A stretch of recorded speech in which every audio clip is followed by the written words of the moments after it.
Hello and welcome to Tara IAS. Think IAS, think Tara. This is Venkat Devarkonda. I'm your current affairs faculty. అందరికీ happy new year అమ్మా. Celebrate with your family as well as friends. But మళ్ళీ తిరిగి స్టడీస్కి వచ్చేయండి. ఈరోజు మాత్రం మీరు ఎక్కువసేపు break తీసుకోమాకండి. At least ఒక 4 hours మాత్రం చదవడానికి ట్రై చేయండి. Right, so welcome to Sarathi series, your one stop destination for UPSC current affairs for prelims 2025. So without any further delay, let's start our session. So let's start our discussion with question number 1. Which of the following best describes the term alpha, often seen in financial markets? So financial మార్కెట్స్లో alpha అనే పదాన్ని use చేస్తూ ఉంటారు. మరి దాని యొక్క meaning ఏంటో అడుగుతున్నాడు. ఆప్షన్స్ చూడండి. The return generated by an investment without any market risk. So ఎటువంటి మార్కెట్ రిస్క్ లేకుండా మనకి జనరేట్ అయ్యే రిటర్న్ ఏదైతే ఉందో ఇన్వెస్ట్మెంట్ మీద, అది ఆల్ఫా అని చెప్పి అంటున్నాడు. Okay. The difference between an investments actual return and it's bench mark return. So ప్రతి ఇన్వెస్ట్మెంట్కి ఒక బెంచ్ మార్క్ రిటర్న్ అనేది ఉంటుంది, అంటే ఒక ఎక్స్పెక్టెడ్ రిటర్న్ అనేది ఉంటుంది. మార్కెట్ డిసైడ్ చేస్తుంది అనమాట. సో ఇది మార్కెట్ డిసైడ్ చేసే రేట్ అనమాట. సో ఇది కాకుండా మనకి యాక్చువల్గా వచ్చేది వేరేది ఉంటుంది. సో యాక్చువల్ రిటర్న్ వచ్చేసరికి ఇది పాజిటివ్లో ఉండొచ్చు, లేదా నెగిటివ్లో ఉండొచ్చు, లేకపోతే దీనికి అలైన్ అయ్యి ఉండొచ్చు. ఓకేనా. సో మార్కెట్ డిసైడ్ చేసిన బెంచ్ మార్క్ రేట్ ఏదైతే ఉందో దీనికి మనకి వచ్చిన యాక్చువల్ రిటర్న్కి మధ్య ఉన్న డిఫరెన్సే ఆల్ఫా అని చెప్పి అంటున్నారు. సో ఆలోచించండి. Next one, the overall average return of the stock market over a specified period. ఓకేనా. సో ఒక స్పెసిఫైడ్ పీరియడ్లో మనకి స్టాక్ మార్కెట్లో వచ్చిన యావరేజ్ ఓవరాల్ రిటర్నే ఈ పర్టికులర్ ఆల్ఫా అని చెప్పి అంటామంట. Okay. The total risk associated with an investment portfolio. So వీడియోని పాజ్ చేయండి, సాల్వ్ చేయడానికి ట్రై చేయండి. సో సిన్సియర్ రిక్వెస్ట్, tarais.com వెబ్సైట్ని రెగ్యులర్గా విజిట్ చేయండి. అక్కడ మనం క్వశ్చన్స్ని ఎర్లీ మార్నింగే పోస్ట్ చేస్తాం. సో చక్కగా మీరు సాల్వ్ చేయడానికి ట్రై చేయండి. ఫస్ట్ క్వశ్చన్స్ని సాల్వ్ చేయండి, ఆ తర్వాత ఈ సెషన్ని వినండి. సో క్వశ్చన్ని సాల్వ్ చేద్దాం పదండి. సో ఆల్ఫా అంటే ఏంటి ఫినాన్షియల్ మార్కెట్స్లో? ఎస్, మనం ఇన్వెస్ట్మెంట్ చేస్తూ ఉంటాము. సో ఇన్వెస్ట్మెంట్కి ఒక బెంచ్ మార్క్ రేట్ అనేది ఉంటుంది. అంటే ఇన్వెస్ట్మెంట్కి ఎక్స్పెక్టెడ్ రిటర్న్ అని చెప్పి మార్కెట్ ఒకటి డిసైడ్ చేస్తుంది. ఇప్పుడు మీరు ఒక 10,000 రూపాయలు ఇన్వెస్ట్మెంట్ చేస్తే దాని మీద మీకు ఒక 1,000 రూపీస్ ప్రాఫిట్ వస్తుంది అని చెప్పి ముందుగానే ఒక బెంచ్ మార్క్ రేట్, లేకపోతే ఒక మార్కెట్ డిసైడ్ చేసిన రేట్ అనేది ఉంటుంది. సో ఇక్కడ ఎగ్జాంపుల్లో మనం పెట్టిన 10,000 ఇన్వెస్ట్మెంట్కి మార్కెట్ డిసైడ్ చేసిన expected return or benchmark return వచ్చేసరికి 1,000 రూపీస్. సో ఇది బేస్ లైన్ అనమాట. సో మనం 10,000 ఇన్వెస్ట్మెంట్ చేసాం, ఎగ్జాక్ట్గా మనకి 1,000 రూపీస్ రాదు. ఓకేనా. సో మనం అనుకున్న 1,000 రూపీస్ ఏదైతే ఉందో దానికంటే ఎక్కువ రావచ్చు, లేదా దానికంటే తక్కువ రావచ్చు, లేకపోతే దీనికి ఆల్మోస్ట్ అలైన్ అవుతూ కూడా రావచ్చు. ఓకేనా. సో 1,000 కంటే ఎక్కువ వచ్చింది అనుకోండి, అది మనకి పాజిటివ్లోకి వెళ్తుంది. 1,000 కంటే తక్కువ వస్తే నెగిటివ్లోకి వెళ్తుంది. ఆల్మోస్ట్ 1,000 వస్తే జీరోలో ఉంటుందన్నమాట. సో 1,000 కంటే ఎక్కువగా వచ్చింది అనుకోండి, దాన్ని మనం పాజిటివ్ ఆల్ఫా అని చెప్పి పిలుస్తాం. ఒకవేళ 1,000 కంటే తక్కువ వస్తే దాన్ని మనం నెగిటివ్ ఆల్ఫా అని చెప్పి పిలుస్తాం. So expected bench mark rate ఏదైతే ఉందో దానికి ఆల్మోస్ట్ అలైన్ అయ్యి వచ్చింది అనుకోండి, దాన్ని జీరో ఆల్ఫా అని చెప్పి మనం పిలుస్తాం. ఓకేనా. సో ఇక్కడ ఆల్ఫా అంటే ఏం లేదమ్మా, మార్కెట్ డిసైడ్ చేసిన బెంచ్ మార్క్ రిటర్న్ ఏదైతే ఉందో సో దానికి మీకు యాక్చువల్గా వచ్చిన రిటర్న్కి మధ్య ఉన్న డిఫరెన్స్ని ఆల్ఫా అని చెప్పి పిలుస్తాము. ఇది పాజిటివ్గా ఉంటుంది, నెగిటివ్గా ఉంటుంది, జీరో ఆల్ఫా అని కూడా ఉంటుంది.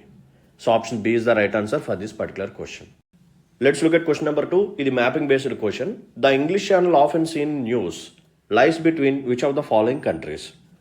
So there is a channel called English channel. ఇది కంటిన్యూస్గా న్యూస్లోకి వస్తూనే ఉంటుంది అండ్ రీసెంట్గా కూడా వచ్చిందనమాట. సో ఎందుకు అంటే ఇక్కడ 3 people చనిపోయారు ఇంగ్లీష్ ఛానల్లో రీసెంట్గా. అండ్ చాలామంది సివియర్ కండిషన్లో ఉన్నారు అండ్ ఒక 4 members ఇంటెన్సివ్ కేర్లోకి వెళ్ళిపోయారు. సో ఎందుకు చనిపోయారు అంటే ఇక్కడ యాక్చువల్గా స్మాల్ బోట్స్ వీటిని యూజ్ చేస్తారనమాట. ఈ బీచెస్ని వీటన్నిటిని తిరగటానికి చిన్న చిన్న బోట్స్ని యూజ్ చేస్తారు. సో ఆ బోట్స్ని రన్ చేసే ఓనర్స్ ఎవరైతే ఉన్నారో వాళ్ళు సరిగ్గా మెయింటైన్ చేయట్లేదు, as well as over crowded చేశారనమాట. ఎక్కువ మందిని ఆ స్మాల్ బోట్స్లోకి ఎక్కించుకోవడం జరిగింది. So over crowded boat plus strong currents, ఆ పర్టికులర్ వాటర్ బాడీలో కూడా కరెంట్స్ అనేవి చాలా స్ట్రాంగ్గా ఉన్నాయి. సో ఇలా మల్టిపుల్ ఫ్యాక్టర్స్ ద్వారా ఆ బోట్ అనేది తిరగపడి దాంట్లో కొంతమంది ఈ వాటర్ బాడీలోకి పడిపోయి చనిపోవటం అనేది జరిగింది. అండ్ ఈ చనిపోయిన వాళ్ళలో కొంతమంది మైగ్రెంట్స్ కూడా ఉన్నారనమాట. సో మనం చూడాల్సింది ఏంటంటే ఇంగ్లీష్ ఛానల్ అనేది ఎక్కడ ఉంటుంది. రైట్, జస్ట్ ఫర్ ఎగ్జాంపుల్ ఇది యూకే అనుకోండి అండ్ ఇది ఫ్రాన్స్ అనుకోండి. అండ్ యువతల పక్క మనకేముంటుంది, అట్లాంటిక్ ఓషన్ ఉంటుంది. Here we have Atlantic ocean. And on top we have United Kingdom. కింద మనకి ఫ్రాన్స్ ఉంటుంది. అండ్ ఈ మిడిల్లో ఉన్న వాటర్ బాడీయే ఇంగ్లీష్ ఛానల్ అని చెప్పి పిలుస్తాం. We call it as English channel. So English channel ఏదైతే ఉందో it is an arm of Atlantic ocean first of all. అంతే కదా, అట్లాంటిక్ ఓషన్ యొక్క ఆర్మే ఇంగ్లీష్ ఛానల్ అనమాట. అండ్ ఇంగ్లీష్ ఛానల్ ఏదైతే ఉందో దీని యొక్క లెంత్ అరౌండ్ మనకి 560 కిలోమీటర్స్ ఉంటుంది. 560 కిలోమీటర్స్ లెంత్ ఉంటుంది అనమాట. అండ్ ఇంగ్లీష్ ఛానల్లోనే మనకి కొన్ని ఐలాండ్స్ ఉంటాయి. వీటిని ఛానల్ ఐలాండ్స్ అని చెప్పి కూడా పిలుస్తాము. దీంట్లో జెర్సీ అనేది ఒక ఇంపార్టెంట్ ఐలాండ్. ఓకేనా, సో జెర్సీ అనేది ఒక ఇంపార్టెంట్ ఐలాండ్ అనమాట. సో ఇంగ్లీష్ ఛానల్కి నార్త్లో యునైటెడ్ కింగ్డమ్ ఉంటుంది, సౌత్లో ఫ్రాన్స్ అనేది ఉంటుంది అనమాట. ఓకేనా, రైట్. సో క్వశ్చన్ సాల్వ్ చేయండి. The English channel of in seen in news lies between which of the following countries. ఏ రెండు కంట్రీస్ మధ్య ఇది ఉంటుంది? ఒకటి ఇంగ్లాండ్, రెండవది ఫ్రాన్స్ అనమాట. సో ఫ్రాన్స్ జర్మనీయా? కాదు. ఇంగ్లాండ్ ఐర్లాండా? కాదు. ఫ్రాన్స్ ఇంగ్లాండా? ఎస్. ఓకేనా, Spain Portugal? No. So option C is the right answer. So next question చూడండి, ఇది చాలా ఇంపార్టెంట్ అమ్మా ఎకానమీ పాయింట్ ఆఫ్ వ్యూలో. And most of the people ఈ టాపిక్లో కన్ఫ్యూజ్ అవుతూ ఉంటారు. సో నేను ఎక్స్ప్లెనేషన్ ఇస్తాను, సో జాగ్రత్తగా వినండి. Which of the following factors can influence G sec yields or government security yields or bond yields? So bond యొక్క ఈల్డ్ మీద ఇంపాక్ట్ చూపించే ఫ్యాక్టర్స్ ఏంటి? Inflation trends in the economy, monetary policy decisions of RBI, government borrowing levels. So వీటిలో ఏది yield మీద impact చూపిస్తుంది అని చెప్పి అంటున్నారు.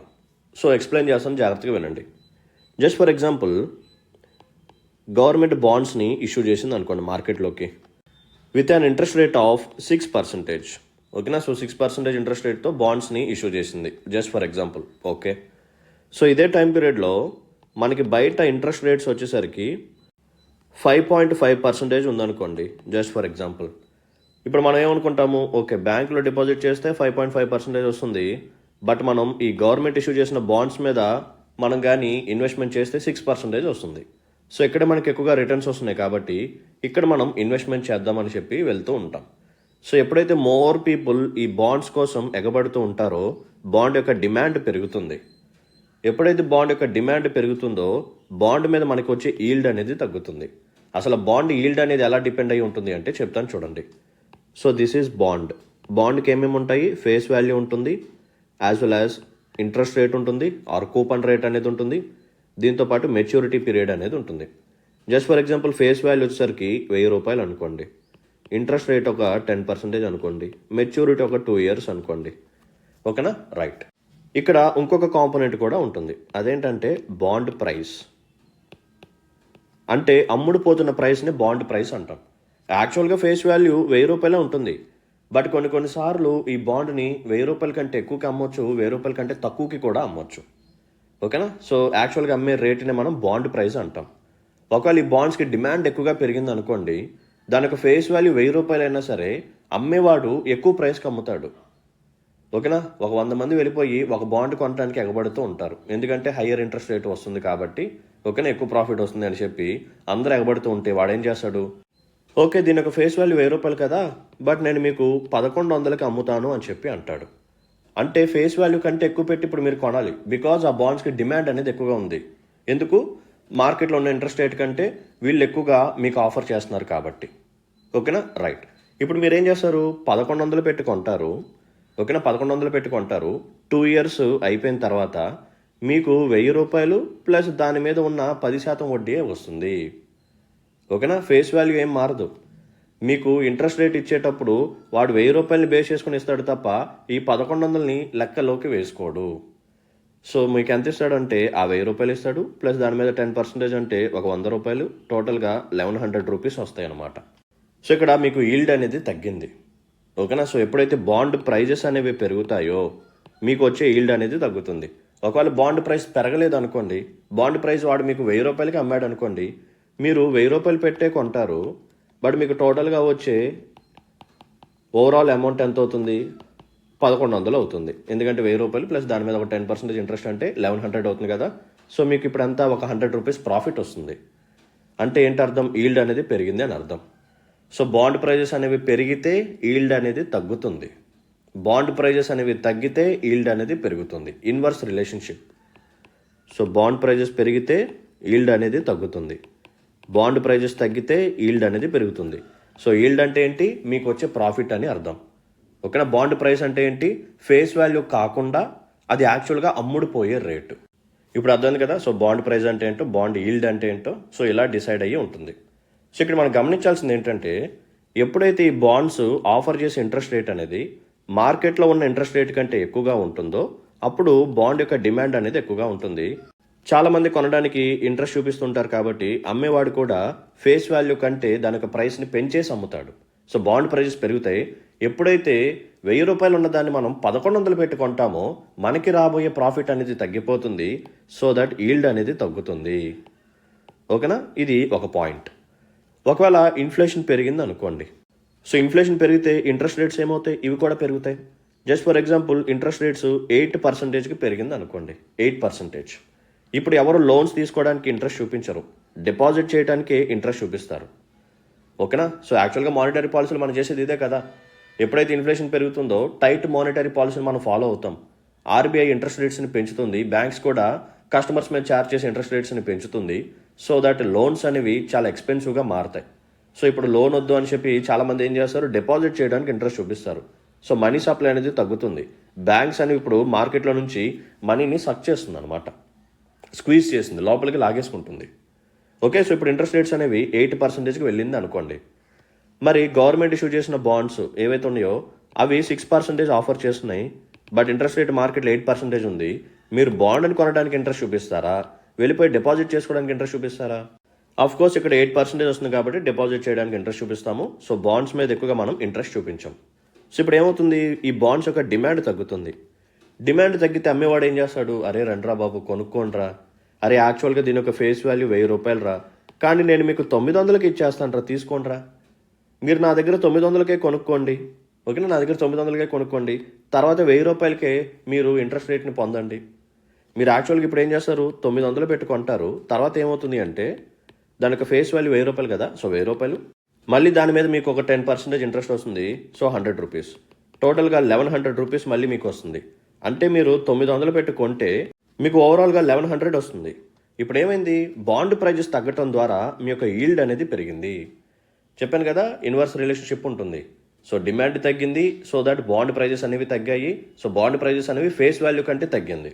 సో ఎప్పుడైతే బాండ్ ప్రైజెస్ తగ్గాయో మీ యొక్క ఈల్డ్ అనేది పెరుగుతుంది. ఓకే, సో ఇంట్రెస్ట్ రేట్స్ పెరిగితే, ఓకేనా, గుర్తుపెట్టుకోండి ఈ పాయింట్, మార్కెట్లో ఇంట్రెస్ట్ రేట్స్ పెరిగితే బాండ్స్ యొక్క డిమాండ్ అనేది తగ్గుతుంది. ఎప్పుడైతే బాండ్స్ యొక్క డిమాండ్ అనేది తగ్గుతుందో బాండ్ ప్రైజెస్ తగ్గుతాయి. ఎప్పుడైతే బాండ్ ప్రైజెస్ అనేవి తగ్గుతాయో బాండ్ మీద మీకు వచ్చే ఈల్డ్ అనేది పెరుగుతుంది. మోస్ట్ ఇంపార్టెంట్ లాజిక్ ఇది. ఓకేనా? రైట్. అండ్ నెక్స్ట్ పాయింట్ ఏంటంటే గవర్నమెంట్ బారోయింగ్. గవర్నమెంట్కి మనీ చాలా అర్జెంట్ నీడ్ అనమాట. ఖచ్చితంగా బారో చేయాలి అని చెప్పి డిసైడ్ అయిపోయింది, అది కూడా హ్యూజ్ అమౌంట్లో. So huge amount of money borrow చేయాలి అంటే బాండ్స్ని అట్రాక్టివ్గా చేయాలి. సో బాండ్స్ని అట్రాక్టివ్గా చేస్తేనే మనం ఇన్వెస్ట్మెంట్ చేయడానికి ఇంట్రెస్ట్ చూపిస్తాము, అప్పుడే గవర్నమెంట్కి కావాల్సిన మనీ అనేది వెళ్తుంది. సో బాండ్స్ని అట్రాక్ట్ చేయాలంటే ఏం చేయాలి? ఆ బాండ్ యొక్క ప్రైస్ని తగ్గించాలి ఫేస్ వాల్యూ కంటే, ఆర్ ఇంట్రెస్ట్ రేట్ని ఎక్కువగా ఆఫర్ చేయాలి.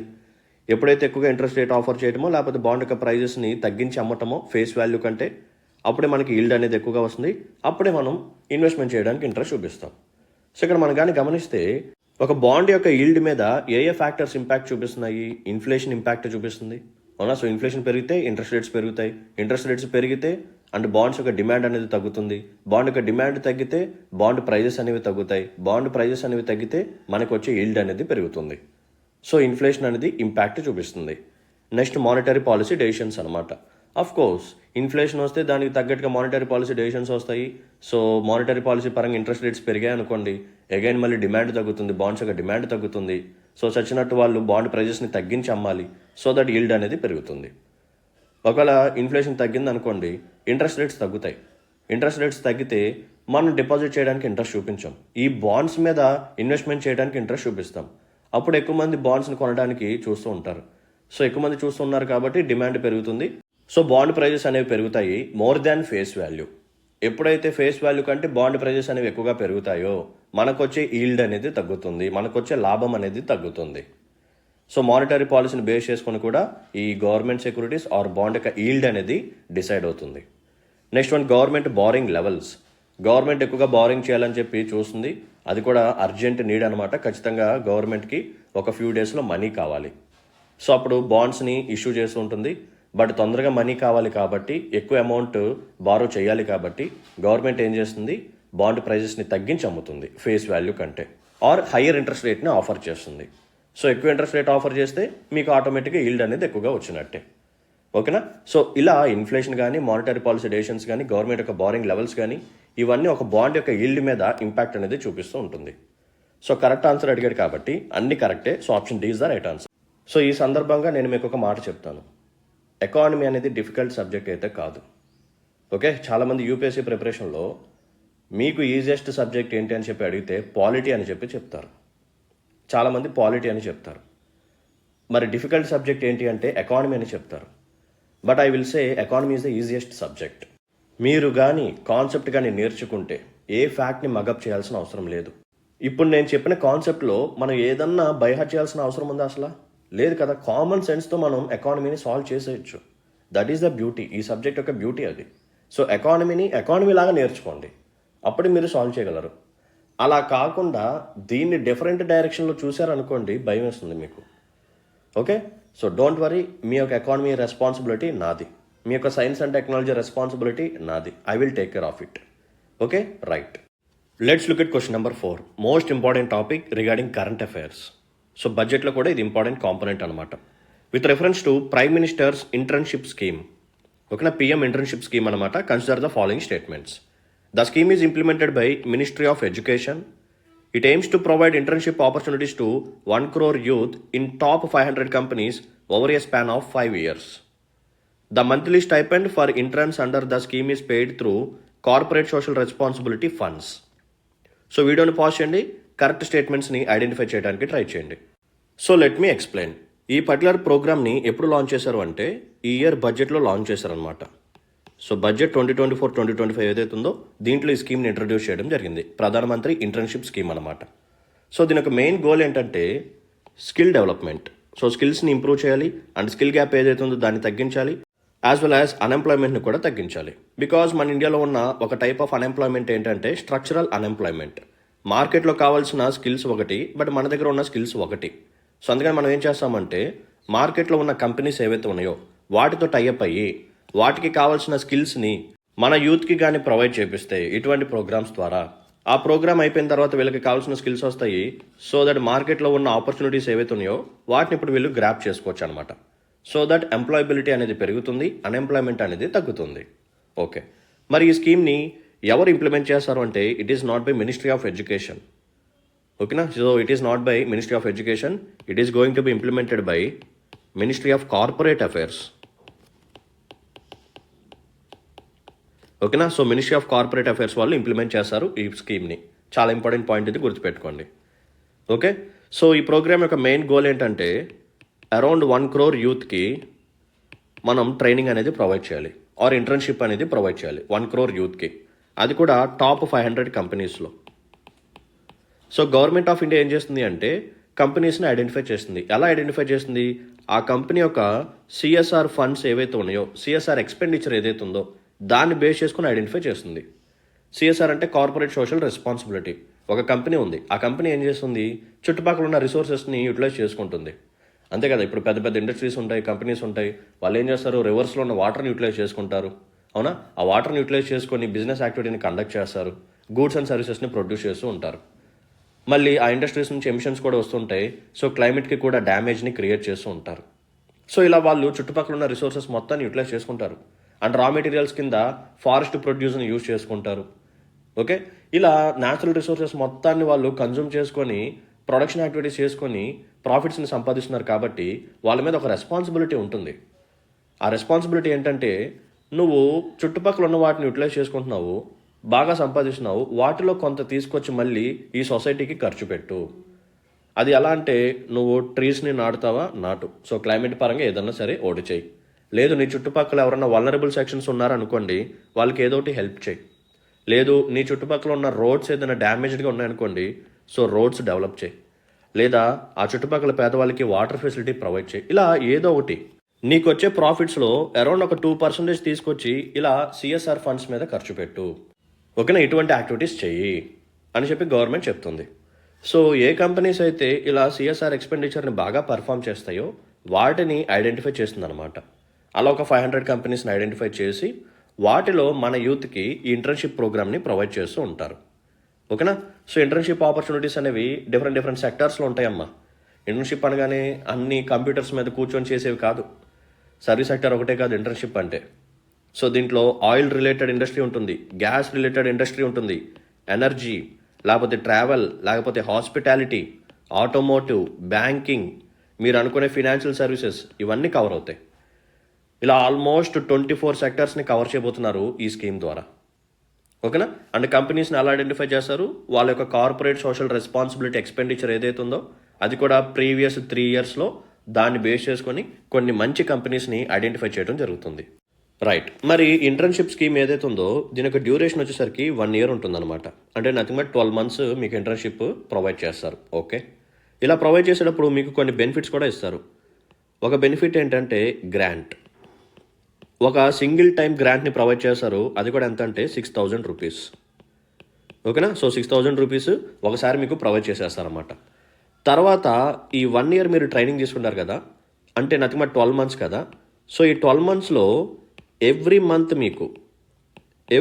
మీకు 5,000 రూపీస్ని ప్రొవైడ్ చేస్తారు. మళ్ళీ ఇనీషియల్గా జాయిన్ అయినప్పుడు ఒక 6,000 రూపీస్ ఇచ్చేస్తారు, అది సింగిల్ టైం గ్రాంట్. మళ్ళీ మీకు ఈ 12 మంత్స్ టైం పీరియడ్లో ఎవ్రీ మంత్ 5,000 రూపీస్ ఇస్తారు. ఈ 5,000 రూపీస్లో సెంట్రల్ గవర్నమెంట్ సైడ్ నుంచి 4,500 రూపీస్ ఉంటుంది. అండ్ మీరు ఏ కంపెనీలో అయితే ఇంటర్న్షిప్ని తీసుకుంటారో ఆ కంపెనీ యొక్క సిఎస్ఆర్ ఫండ్ నుంచి మీకు ఒక 500 రూపాయలు ఇస్తారు. ఓకేనా, సెంట్రల్ గవర్నమెంట్ 4,500 రూపీస్ ఇస్తుంది. అండ్ మీరు ఏ పర్టికులర్ కంపెనీలో అయితే ట్రైనింగ్ తీసుకుంటున్నారో ఆ కంపెనీ మీకు ఒక 500 యాడ్ చేసి టోటల్గా మీకు 5,000 రూపీస్ ఇవ్వటం అనేది జరుగుతుంది. సో స్టైపెండ్ వచ్చేసరికి 5,000 రూపీస్, 1 టైం సింగిల్ గ్రాంట్ వచ్చేసరికి 6,000 రూపీస్. సో ఈ స్కీమ్ అనేది ఎవరికి ఎలిజిబుల్ అంటే 21 to 24 ఇయర్స్ లోపు ఉన్న యూత్కి అనమాట, వీళ్ళకి మాత్రమే. ఓకేనా, సో 21 to 24 ఇయర్స్ ఉన్న యూత్కి మాత్రమే ఇది ఎలిజిబుల్. ఓకే, సో దీంతోపాటు మీరు ఖచ్చితంగా 10th క్లాస్ని పాస్ చేసి ఉండాలి. సో 10th కంప్లీట్ చేసి ఉండాలి. ఆ తర్వాత మీరు ఒకవేళ ఐటీఐ కానీ లేదా డిగ్రీస్ కంప్లీట్ చేసి ఉంటారు కదా, బీఏ కానీ, బీఎస్సీ కానీ, బీకామ్ కానీ, బీబీఏ కానీ, బీఫార్మసీ కానీ. సో వీటిలో ఏదైనా సరే మీరు కంప్లీట్ చేసి ఉంటే ఈ ప్రోగ్రామ్కి మీరు ఎలిజిబుల్. బట్ ఏజ్ మాత్రం చూసుకోవాలి, 21 to 24 ఇయర్స్ మాత్రమే. కొన్ని ఎక్స్క్లూజన్స్ కూడా ఉంటాయమ్మా, కొంతమందిని ఎక్స్క్లూడ్ కూడా చేస్తుంటారు. ఒకవేళ మీరు యొక్క గ్రాడ్యుయేషన్ అనేది ప్రీమియర్ ఇన్స్టిట్యూషన్స్లో ఫినిష్ చేసుకున్నారనుకోండి, మీకు ఈ ప్రోగ్రామ్ ఎలిజిబుల్ కాదు. లైక్ మీరు ఐఐటి కానీ, ఐఐఎం కానీ, ఓకేనా, సో ఇటువంటి వాటిలో మీరు కానీ గ్రాడ్యుయేషన్ ఫినిష్ చేసుకుని ఉంటే యు ఆర్ నాట్ ఎలిజిబుల్. ఇది ఒక exclusion condition. Second exclusion condition ఏంటంటే ఇన్కమ్ అనమాట. ఒకవేళ మీ ఫ్యామిలీ యొక్క ఇన్కమ్ అనేది గ్రేటర్ దాన్ 8 lakhs ఉంటే, యాన్యువల్ ఇన్కమ్ అనేది గ్రేటర్ దాన్ 8 lakhs ఉంటే మీరు కూడా ఇన్ఎలిజిబుల్ అనమాట. అండ్ నెక్స్ట్ వచ్చేసరికి గవర్నమెంట్ ఎంప్లాయీస్, మీ ఫ్యామిలీలో ఎవరైనా సరే పర్మనెంట్ గవర్నమెంట్ ఎంప్లాయీస్ ఉంటే యు ఆర్ ఆల్సో ఇన్ఎలిజిబుల్. ఓకేనా, so this is all about PM internship scheme. So ఈ అమౌంట్ ఏదైతే ఉందో ఇది కూడా మీకు డీబీటీ ద్వారా ప్రొవైడ్ చేస్తారు, డైరెక్ట్ బెనిఫిట్ ట్రాన్స్ఫర్ ద్వారా ప్రొవైడ్ చేస్తారు. సో స్టైపెండ్ 5,000 రూపీస్, దాంట్లో 4,500 రూపీస్ సెంట్రల్ గవర్నమెంట్, 500 వచ్చేసరికి సిఎస్ఆర్ ఫండ్స్ నుంచి కంపెనీ ఇస్తుంది. Grant 6,000 rupees. ఇంప్లిమెంట్ చేసేది ministry of corporate affairs, not ministry of education. ఓకేనా, అండ్ 1 crore యూత్కి ట్రైనింగ్ని ప్రొవైడ్ చేస్తారు, అది కూడా అప్కమింగ్ 5 yearsలో. ఓకే, సో 2024-2025 బడ్జెట్లో దీన్ని ఇంట్రడ్యూస్ చేశారు. సో 2024 నుంచి రాబోయే 5 yearsలో టోటల్గా 1 crore యూత్కి ట్రైనింగ్ అనేది ప్రొవైడ్ చేస్తారనమాట. మరి ఇప్పుడు ఇది ఎందుకు న్యూస్లోకి వచ్చింది అంటే, సో నేనేమని చెప్పాను, 5 yearsలో ఈ స్కీమ్ని ఇంప్లిమెంట్ చేస్తూ ఉంటారు, అంటే ఫేజెస్ వైజ్గా. సో దీన్ని ఇప్పుడే లాంచ్ చేశారు కాబట్టి దీని ఒక పైలట్ ప్రాజెక్ట్ని స్టార్ట్ చేశారు, అంటే బిగినింగ్ ఫేజ్ అనమాట.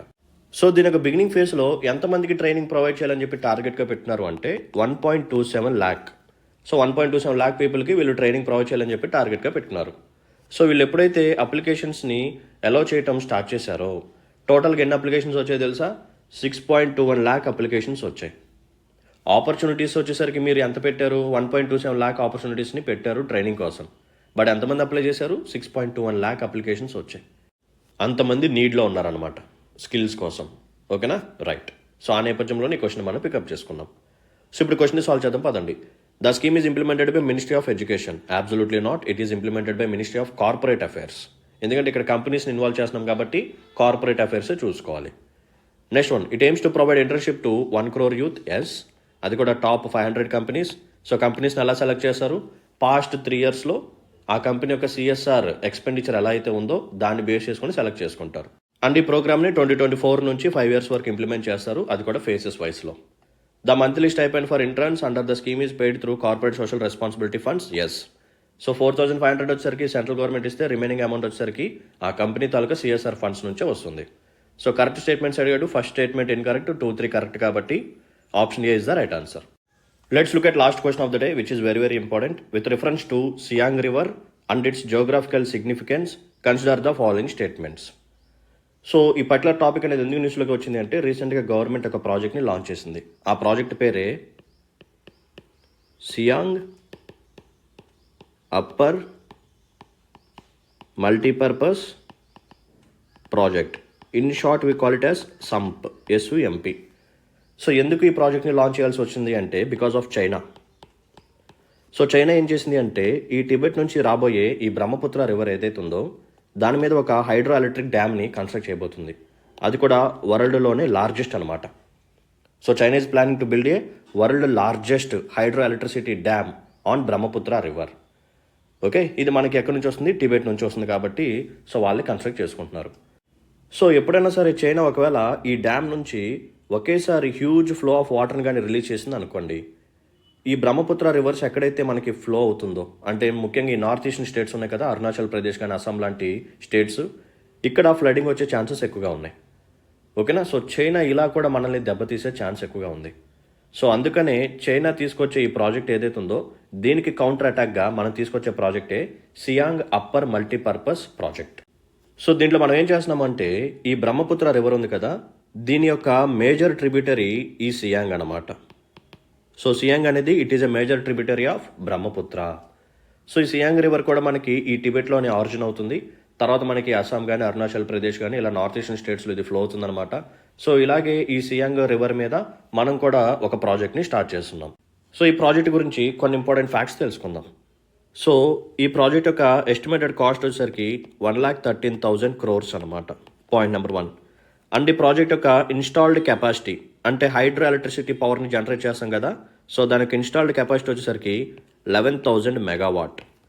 ఓకేనా, సో 11,000 మెగావాట్. అండ్ ఈ పర్టికులర్ ప్రాజెక్ట్ ఏదైతే ఉందో ఇది రిజర్వాయర్ లాగా యాక్ట్ చేస్తుంటుంది. సో ఎంతవరకు ఇది దీని యొక్క రిజర్వాయర్ కెపాసిటీ ఉంటుంది అంటే 9 billion cubic metres. 9 billion cubic metres అనమాట. So estimated cost 1,13,000 crores. Hydro electricity power installation వచ్చేసరికి 11,000 మెగావాట్. అండ్ దీని యొక్క రిజర్వాయర్ స్టోరేజ్ కెపాసిటీ వచ్చేసరికి 9 బిలియన్ క్యూబిక్ మీటర్స్. సో ఇది ఎందుకు తీసుకొచ్చాము?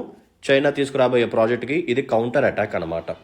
సో ఈ పర్టికులర్ ప్రాజెక్ట్ని ఏ రివర్ మీద మనం బిల్డ్ చేయబోతున్నాము? Siang river. So Siang river అనేది it is a tributary to Brahmaputra. So Siang river అనేది ఎక్కడ ఆరిజిన్ అవుతుంది? టిబెట్ ప్లాచ్యూలో ఆరిజిన్ అవుతుంది. సో ఈ టిబెట్ రీజియన్లో ఈ సియాంగ్ రివర్ని ఏమని చెప్పి పిలుస్తారు అంటే it is called as Yarlung Zangbo. ఓకేనా, యార్లుంగ్ జాంబో టిబెట్. తర్వాత ఇది మన రీజియన్లోకి అరుణాచల్ ప్రదేశ్లోకి ఎంటర్ అయిన తర్వాత we call it as Siang river or Dihang river అని చెప్పి కూడా పిలుస్తారు కొన్ని రీజియన్స్లో. ఓకేనా, రైట్. సో ఇప్పుడు మన క్వశ్చన్ సాల్వ్ చేద్దాం పదండి. The Siang river is a major tributary of Brahmaputra river. Of course అదే కదా మనం చెప్పుకుంది. సో సియాంగ్ రివర్ అనేది మనకి టిబెట్ ప్లాచ్యూ నుంచి ఆరిజిన్ అవుతుంది. సో నెక్స్ట్ అది ఇచ్చాడు చూడండి. It originates from Karakoram range. Absolutely wrong. It originates from Tibet plateau నుంచి ఇది వస్తుంది. And it is known as Yarlung Zangbo in Tibet. ఇది కరెక్టే, బట్ కారాకోరం రేంజ్ అన్నాడు కాబట్టి ఇది incorrect. So that entire second statement అనేది ఇన్కరెక్ట్ అవుతుంది. The river forms a deep gorge as it enters Arunachal Pradesh. Yes, ఇది కూడా కరెక్టే. ఎప్పుడైతే సియాంగ్ రివర్ అనేది అరుణాచల్ ప్రదేశ్లోకి ఎంటర్ అవుతుందో అక్కడ డీప్ గార్జెస్ని ఇది ఫామ్ చేస్తుంది. సో వాడు కరెక్ట్ స్టేట్మెంట్స్ని ఐడెంటిఫై చేయమన్నాడు. సో సెకండ్ స్టేట్మెంట్ ఇన్కరెక్ట్ కాబట్టి we can eliminate option A, B, D. So 1 and 3 only right అనమాట. So option C is the right answer for this particular question. So దీంతో మనం సక్సెస్ఫుల్గా ఈ రోజు కరెంట్ అఫైర్ సెషన్ ఫినిష్ చేసుకున్నాము. I hope you like the session. So చాలా comprehensive efforts పెట్టి ఇటువంటి సెషన్స్ని మీ ముందుకు తీసుకొస్తున్నాము. So please hit the like button. మీ యొక్క వాల్యుబుల్ కామెంట్ని మెన్షన్ చేయండి. మీ ఫ్రెండ్స్ అండ్ ఫ్రెండ్స్కి మన వీడియోస్ని షేర్ చేస్తూ ఉండండి. అండ్ రెగ్యులర్గా మన వెబ్సైట్ని విజిట్ చేస్తూ ఉండండి. అక్కడ మేము ప్లేస్ చేసే క్విజ్ని అటెంప్ట్ చేస్తూ ఉండండి. అండ్ ఎన్సీఆర్టీస్ని కూడా అక్కడ ప్లేస్ చేసాము. సో చక్కగా చదువుకోండి. And once again happy new year to everyone. చక్కగా ఈరోజు ఎంజాయ్ చేయండి ఫ్యామిలీ అండ్ ఫ్రెండ్స్తో. But stay healthy, stay safe. ఓకేనా? Right. Let's call it a day then. See you in the next session. Until then, take care. Bye bye. Jai Hind.